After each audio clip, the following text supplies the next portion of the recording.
welcome to the channel. I'm back to break down this 11-game MLB DFS slate on DraftKings and FanDuel. Excited to get into it. MLB season winding down here, always a bit of a sad part of the year for me because I love MLB. I'm sure some of you are feeling the same way.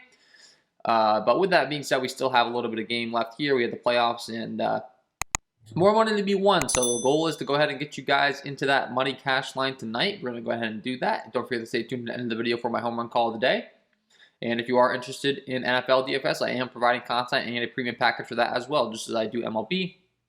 So if you checked out my MLB premium package, if you checked out my other content and you liked it, I think you'll definitely like the NFL content and really ramping up the package over there. So if you're getting serious about NFL DFS, you really want to become a profitable player, would highly recommend checking that out. Have projected ownership, top stack tool added in there this week. I've gotten some really good feedback from my current patrons on loving that top stack tool, building the tournament lineups, and I'm very excited about it myself. So just a little bit of a shout out there to the NFL content. And with that being said, let's go ahead and start breaking down this slate today. As always, let's go ahead and sort my sheet by K rate. It's fantasy sports. We get points for strikeouts.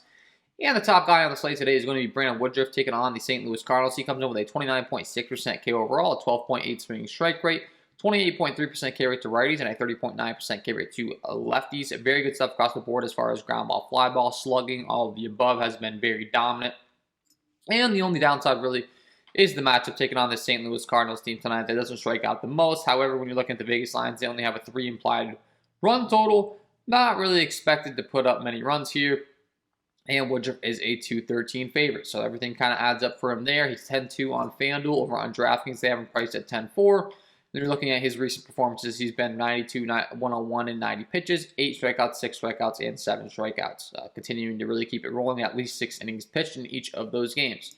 So Woodruff definitely going to make a lot of sense on this slate today. And moving further along, we have Kevin Gausman taking on the San Diego Padres. Has a 29.4% K overall, a 14.9 swinging strike rate, 30% K rate to righties, and a 28.8% K rate to lefties. So that's very good numbers across the board. The problem is he has to take on a San Diego Padres team tonight that really does not strike out. I mean, they're one of the best teams in the league as far as not striking out. It's really difficult to be taking them on. It's in San Diego, which is a pretty decent pitching environment. Maybe you don't get him quite as owned. He's 9-9 on FanDuel. Over on DraftKings, they have him priced at 10-1. And maybe for that reason, you could be going there. Last time against the same San Diego team, 7 strikeouts, 4 earned runs, over 5 innings pitched, 100 pitches. So kind of a mediocre performance, and I think that's kind of what you're going to be dealing with here in this particular match with the Padres. I'm sure he'll go out there and pitch a pretty good real-life game, but as far as fantasy, I'm not getting all too excited to target him. And that's going to be the case for a lot of these guys, honestly. We have Eduardo Rodriguez taking on the New York Mets with a 27.1% K overall, a 25.7% K rate to righties, and a 33.1% K rate to lefties. And taking on a New York Mets team tonight. But I definitely think that you can target with strikeouts as far as Erod's concerned. He's a little bit crazy. He's 8-5 on FanDuel. Over on DraftKings, they have him priced at 8-6. And when he gets himself in trouble, he really climbs up the pitch count. He can't go deep into games. He's not striking guys out. Last time against Seattle, though, 6 strikeouts, 6 innings pitched, 107 pitches. That's kind of what we're looking for out of him. And he has been pretty decent overall all season long. So I think that he's definitely going to be a viable play. And I think that the Mets are definitely probably a bit of a better matchup than some of these guys we talked about. I mean, the Mets have definitely ramped up their lineup to take on lefties a little bit better than it was early in the season. But once again, we have a tough matchup with Joe Musgrove. Taking on the San Francisco Giants. He has a 27.1% K overall, 27.5% K rate to righties, and a 26.7% K rate to lefties. Good ground ball, fly ball stuff, slugging, hard contact. And he has to take on the San Francisco Giants team that has been absolutely phenomenal against right-handed pitching all season long. They have bats up and down this lineup that can really rake. There are some strikeouts to be had throughout, though. I will say I feel like Joe Musgrove might be the top option we've discussed so far due to the pitching environment and the weather and everything. 72 degrees out on the West Coast. San Diego Padres Stadium, pretty friendly to pitchers. Pull up the diagram for you guys, as I always do here for Petco Park, and we can see a lot of red, a lot of yellow going on. Pretty friendly to pitchers, not so much to hitters. So I do think that targeting him is very viable. Julio Urias taking on the Colorado Rockies could also be someone that you could potentially be looking to. I mean, it's in Coors Field, though. It's not getting me too excited. The Rockies are pretty bad, but It's not fun targeting pitchers in Coors Field. He's 9K on FanDuel. Over on DraftKings, they have him priced at 9.9. And when you're looking at his most recent performances, 7 strikeouts, 8 strikeouts, 5 strikeouts over the last 3 games, 5.27 in 5 innings pitched. He's been up to right around mid-90s pitches in 2 of those games, so that's good to see. And as I just mentioned, the matchup is really not that bad at all. It's just the ballpark. You know, Coors Field, the thin air out there, the elevation, it's going to be very difficult to be all too excited about playing a pitcher there. But if you want to go to Urias, I want to call you crazy. Alek Manoah taking on the Tampa Bay Rays is going to be a very tough matchup. All these tough matchups, though, I will say we do have a good one here in Jordan Montgomery taking on the Texas Rangers. He has a 14% swinging strike rate. That's second on the slate with a 24.8% K overall, 24.9% K rate to righties, and a 24% K rate to lefties. And I think he by far gets the best matchup of anyone we've discussed so far. So I'm getting excited to play Jordan Montgomery at 8.8 on FanDuel. Over on DraftKings, they have him priced at 8.3. And when you're looking at his most recent performance against the Baltimore Orioles, he had 99 pitches, 12 strikeouts, over 5.2 innings pitched. That was a tremendous performance, so hopefully he can keep it rolling into this one. And we do know with Jordan Montgomery, he does have some pretty serious home-road splits. Even though he pitches in a very hitter-friendly ballpark in New York, he does pitch much better at home for some reason. So that's going to help our case as well. So we definitely like targeting the Texas Rangers up and down this lineup. They're watered down. By far the best matchup we've discussed of anyone, with the best strikeout stuff we've discussed of anyone comparing it to the matchup. I think Montgomery is a great play. He's a 263 favorite. The Rangers only have a 3.15 implied run total. So I'm definitely liking him. Stroman taking on Boston. He can maybe go deep in the game, but Boston's just really not an easy matchup. Not getting too excited there.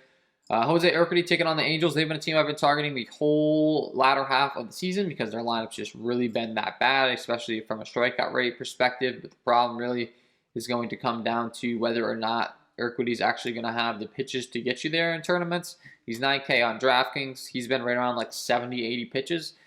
That's a little concerning to me. He's priced all the way up to 9K. As far as FanDuel is concerned, he's 8.7. It's just he's too priced up. Why am I going to play Urquidy when he could be limited on pitches when I can go to Montgomery for $100 more and he has a longer leash? So that's tough. It's a really good matchup. I'd really like to play him. You still can play him. Ironically, with all these tough matchups we've discussed so far, maybe the limited pitch count and the great matchup will be enough to get you there. But it's just kind of tough to be going there on this slate. And that's honestly all I'd be looking to for pitchers. It's a little bit narrow on the pitching end, honestly. I'd be locking in the main guys we talked about at the top there with Woodruff, Rodriguez, Musgrove, Jordan Montgomery, that kind of group there. So with that being said, let's go ahead and transition over to bats. As always, I like to go ahead and sort my sheet by Sierra, skill and active ERA, worst to best. Figure out the pitchers that we can target with bats on this slate today. And the top guy that we're going to be able to target is Chris Ellis taking on the Philadelphia Phillies. He's been terrible in the ground ball, fly ball category, giving up a 344 slugging to righties, a 313 slugging to lefties. Really hasn't been pitching good, but honestly hasn't been giving up that much hard contact. It's been a lot of walks, just a lot of sloppy pitching. But keep in mind, he is the long reliever here. They're going to open with Dylan Tate taking on this Philadelphia Phillies team. He has good ground ball, fly ball stuff, both good slugging to both sides. Honestly, these two guys are some of the, quote-unquote best pitchers the Orioles have. The Orioles pitching staff's dreadful. So I do think that the Philadelphia Phillies are going to be a viable stack. It's 74 degrees, 74% humidity, 6 miles an hour winds blowing out to left. It's in Philadelphia. It's a great hitting environment. And as mentioned, the Orioles pitching staff just stinks. I would imagine when the Phillies run total comes out, it's going to be pretty lofty, pretty high. Citizens Bank Park plays great down the right field line to left-handed hitting, down the left field line to right hitting. It's fine. It's clean across the board as far as hitting environment. And I think you definitely have to have interest in this Philadelphia Phillies stack today. Odubel Herrera, Gene Segura, Bryce Harper, JT Realmuto, Didi Gregorius, Andrew McCutcheon, Brad Miller, and Freddie Galvis. The beautiful part about it is the long relievers expect to come in. He's also a right-handed hurler. So we know what we're getting as far as the relief option, and we don't have to worry about the lefties and all that stuff if it's up in the air. With Ellis expected to come on in the latter half of this game. So I do like the Philadelphia Phillies stack. Packy Naughton taking on the Houston Astros. Ground ball, fly ball stuff hasn't been the worst in the world, but he's been having a pretty bad walk issue. And he has been giving up a 370 slugging to righties, 318 slugging to lefties. So you really want to target him with the right-handed power. But with that being said, like I said, he hasn't been giving up that many fly balls. So Whether that's going to break tonight is a thing to be had. Houston's on the road in LA. It's 77 degrees, 5-mile-an-hour winds blowing out. I like targeting this field a lot more than I think some people around the industry when it comes to hitting. I continue to say it. I think that people think this ballpark is a little worse than it is, especially for home runs. I mean, if you look at the diagram, you can see a lot of red and yellow going on, but it's really the home runs that we're targeting in DFS. It's typically good hitting weather out here, and the home runs aren't as hard to come by in the stadium as I think some may have in their brain. So I definitely like targeting it, and I definitely like the righties, most notably on the Astros team. Altuve, Bregman, Gurriel, Correa, Chas McCormick, Jake Myers, Marty Maldonado taking on Packy Mountain. Be interesting to see the implied run total they have. And we were looking at the opponents that Naughton has taken on so far. Just to compare it, the numbers can maybe look a little bit better based on the opponent, but he has had some pretty hard opponents in the Chicago White Sox, the San Diego Padres, the New York Yankees, the Padres again, and the Dodgers. I mean, those are some pretty solid lineups. He's managed to limit the hard damage. I think that's something to take note of, and that's pretty impressive overall. So, not nearly as excited as you would think. Matt Moore expected to be the long reliever here, taking on the Baltimore Orioles. As far as the opener right now, it's listed as Cam Bedrosian, and I think the Orioles could definitely be in a good position to be doing some damage here. The problem is when you're looking at their lineup, it's really looking a little bit watered down. Matt Moore gives up a 549 slug in your righties. That's not good. Ground ball, fly ball stuff's not good. Woba hard contact stuff's not good. Left-handed hurler that we like to target with right-handed power. And when you're looking at the Orioles' expected lineup, a lot of those lefty matchers that we have the heart in this order typically with Trey Mancini, not in there. We don't have nearly the talent that they typically do. Ryan Mountcastle remains the lone guy in that middle heart of the order that maybe you can continue to be targeting. There's no Austin Hayes expected to be in there. It's looking a little bit ugly to me. But, if you're going to be going to guys, it's Ryan Mountcastle, Anthony Santander, Pedro Severino, Patrick Velica, Calvin Gutierrez, Richie Martin. It's an ugly lineup. We're getting to that point in the season in September where teams are going to start rolling out some of these ugly lineups. So, Matt Moore's pretty bad. Honestly, the Orioles lineup might be worse. So, that's what my take would be there. Griffin Jack's taking on the Chicago Cubs. Ground ball, fly ball stuff's been terrible. Hard contact stuff's been terrible. Second worst on the slate with a 561 slugging given up to righties, a 530 slugging given up to lefties. The guy just has not been good. And he's taking on a Chicago Cubs team tonight that, while they don't have the most loaded lineup in the world, they get a good matchup.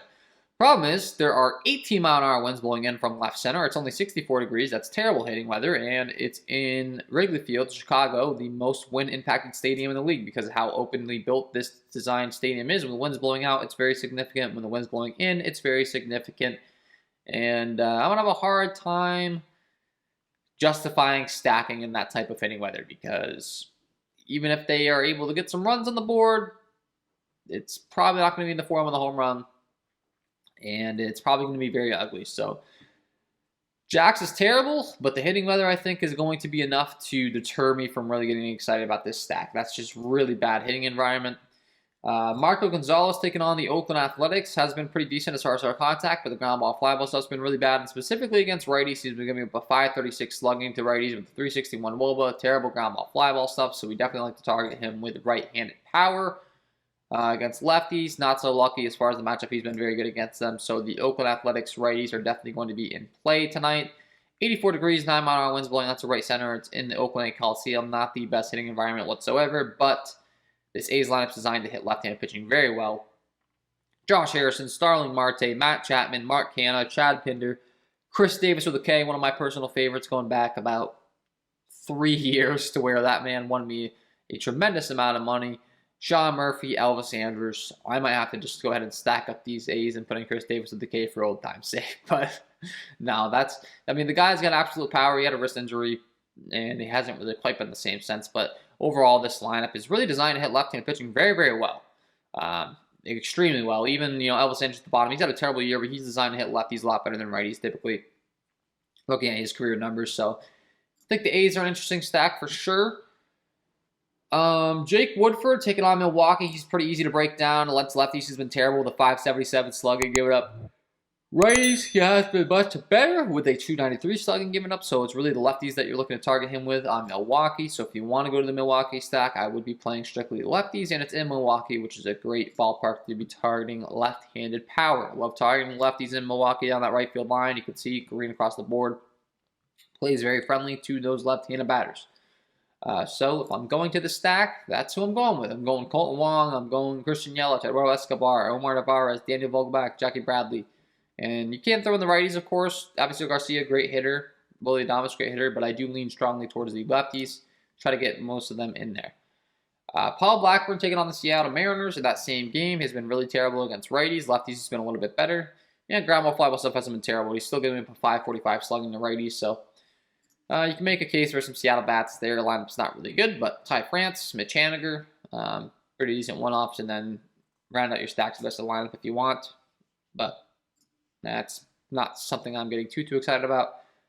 Drew Smyly taking on the Arizona Diamondbacks. His ground ball, fly ball stuff's not really good. A hard contact, not good. Slugging, not good. But a 467 slugging up to righties, a 562 slugging up to lefties. Really a guy we like to target with right-handed power. And when you think of the Arizona Diamondbacks, you don't really think of a powerhouse team. There's also Tuki Toussaint listed as a probable starter. I always go with the DraftKings probable starters. They have been on point this year. They very rarely let me down. So I'm going to talk about this as if it's Drew Smyly. And the Diamondbacks are going to have a lot of lefties in there, according to this projected lineup, but that might change with the lefties swapped in. So keep an eye on that. I think the Diamondbacks could maybe be a decent stack here. The Braves bullpen's really bad. The Diamondbacks bullpen's really bad, so this game could be, it's in a good hitting environment in Arizona. Game could be an interesting one to be targeting. And speaking of that, Luke Weaver. Alec Mills taking on Minnesota. I already mentioned that game. The wind's blowing in. I'm really not looking to target bats there. Luke Weaver taking on Atlanta. Hard contact stuff is the worst on the slate. He's giving up 400 slugging to righties, a 554 slugging to lefties. It's really the lefties that you like to target Luke Weaver with, but the righties, it's not like he's too dominant. And the Atlanta Braves are a team that we like to target overall as far as just overall talent. Jorge Soler, Freddie Freeman, Ozzie Albies, Austin Riley, Adam Duvall, Eddie Rosario, Travis d'Arnaud, Dansby Swanson. Dansby Swanson has the 80 hitter. It's a tremendous lineup. I think for that reason alone, you could be targeting Luke Weaver tonight. I'm going to like these Braves. Diamondbacks bullpen's terrible. They're on the road. They get the guaranteed ninth inning at bat. I think the Braves are a great stack tonight overall. Antonio Senzatella taking on the LA Dodgers. This one is a long time coming because it's in Coors Field. It's going to be an obvious spot. Great hitting environment. 392 slugging given to righties. A 445 slugging given to lefties. His ground ball, fly ball stuff's good. The problem is he just really doesn't strike anyone out. And he's taking on an LA Dodgers team that is absolutely loaded with talent. So this Dodgers team is going to be very highly owned. For good reason. Mookie Betts, Corey Seager, Trey Turner, Max Muncy, Justin Turner, Will Smith, Chris Taylor, and Gavin Lux. All going to be great plays. You want to talk about a loaded lineup. This lineup is absolutely loaded. And you want to talk about a bad bullpen. The Rockies' bullpen is terrible. So Senzatella has been pretty good. This could be an underwhelming spot where they don't really perform all that great, and maybe you can get away with a fade. But, I mean, even if they just get Senzatella out of the game after 5 innings or so, I mean, the Rockies' bullpen's bad. The Dodgers are loaded. They could really go off at any point in this game. It's a scary fade. If you wanted to, I wouldn't call you too crazy. I mean, Senzatella does have the good ground ball, fly ball stuff. It's just he doesn't strike anyone out. And the ball's going to be put in play, and it's Coors Field. Pull up the diagram for Coors Field. I think we all know what Coors Field's all about at this point, but if you're new to MLB DFS, I'll help you out here. Best hitting environment in baseball, ridiculously. Just outfield's huge, easy for home runs, great elevation, the air's thinner, the ball carries further, the list goes on and on and on. And then you factor in the Rockies bullpen, the Rockies pitching staff overall. It's hitter's paradise. So, arguably the best offense and arguably the best hitting environment. It's going to be tough to be fading. But that's kind of the both sides of the spectrum there for you to weigh out. I think I did a pretty good job of breaking that down. Then once we get past that game, honestly, things start to dull down quite a bit. I mean, the New York Yankees taking on the Texas Rangers is expected to be Dane Dunning. That's opening this game up. And then as far as a long reliever, they're going to go to Glenn Otto Jr. Dane Dunning with a 431 slugging given up to righties, a 410 slugging given up to lefties. As far as Glenn Otto so far in his young career, he's got a 383 slugging given up to righties, and against lefties, he's had a 545 slugging. So he has been very effective against righties. 27.8% K rate as well. Not very effective against lefties. Has really struggled against lefties. So the New York Yankees are going to pop for me tonight from the left-handed hitters aspect with guys like Anthony Rizzo, Joey Gallo, Brett Gardner. And then, of course, the righties I think will be in play if they can work Dane Dunning, get him out of this game. You know, all that fun stuff. The Yankees just have a lot of power. It's in Yankee Stadium. They have a 5.35 implied run total. You know, they got to be in play here. That's the second highest total on the slate. So far, I mean, we're still waiting on some lines. I think the Braves could have a pretty decent line, as I said. The Astros as well, but that's what you're looking to here today. And, yeah, lastly, Eduardo Rodriguez taking on the New York Mets. I mean, I said maybe pitching in, but he does a group of 441 slugging to righties, a 491 slugging to the lefties. You know, the hard contact's there. When he's not on, he's not on. The New York Mets get a big ballpark upgrade going into Boston. You know, I think it's very reasonable to be looking at these Mets tonight. Francisco Lindor, Jonathan Villar, Javi Baez, J.D. Davis, Kevin Pillar, James McCann, Jose Peraza, all the above. I don't have an issue with you targeting them at all. And they only have a 4.36 implied run total for Vegas. I think that'll keep the ownership a little bit lower than maybe it should be. So check that out if you want to go to those New York Mets. And with that being said, let's go to give you guys my home run call of the day. Let's get into it. And my home run call of the day today is going to be Austin Riley taking on Luke Weaver in Arizona. Great hitting environment and a great matchup overall, I think, for these Atlanta Braves. As I had mentioned with Luke Weaver's hard contact issues against right-handed hitting. Worst on the slate with a 44.1% hard contact rate, going up a 400 slugging. And I think that when you're breaking down the repertoire as far as what he goes to, Riley really grades out really great here.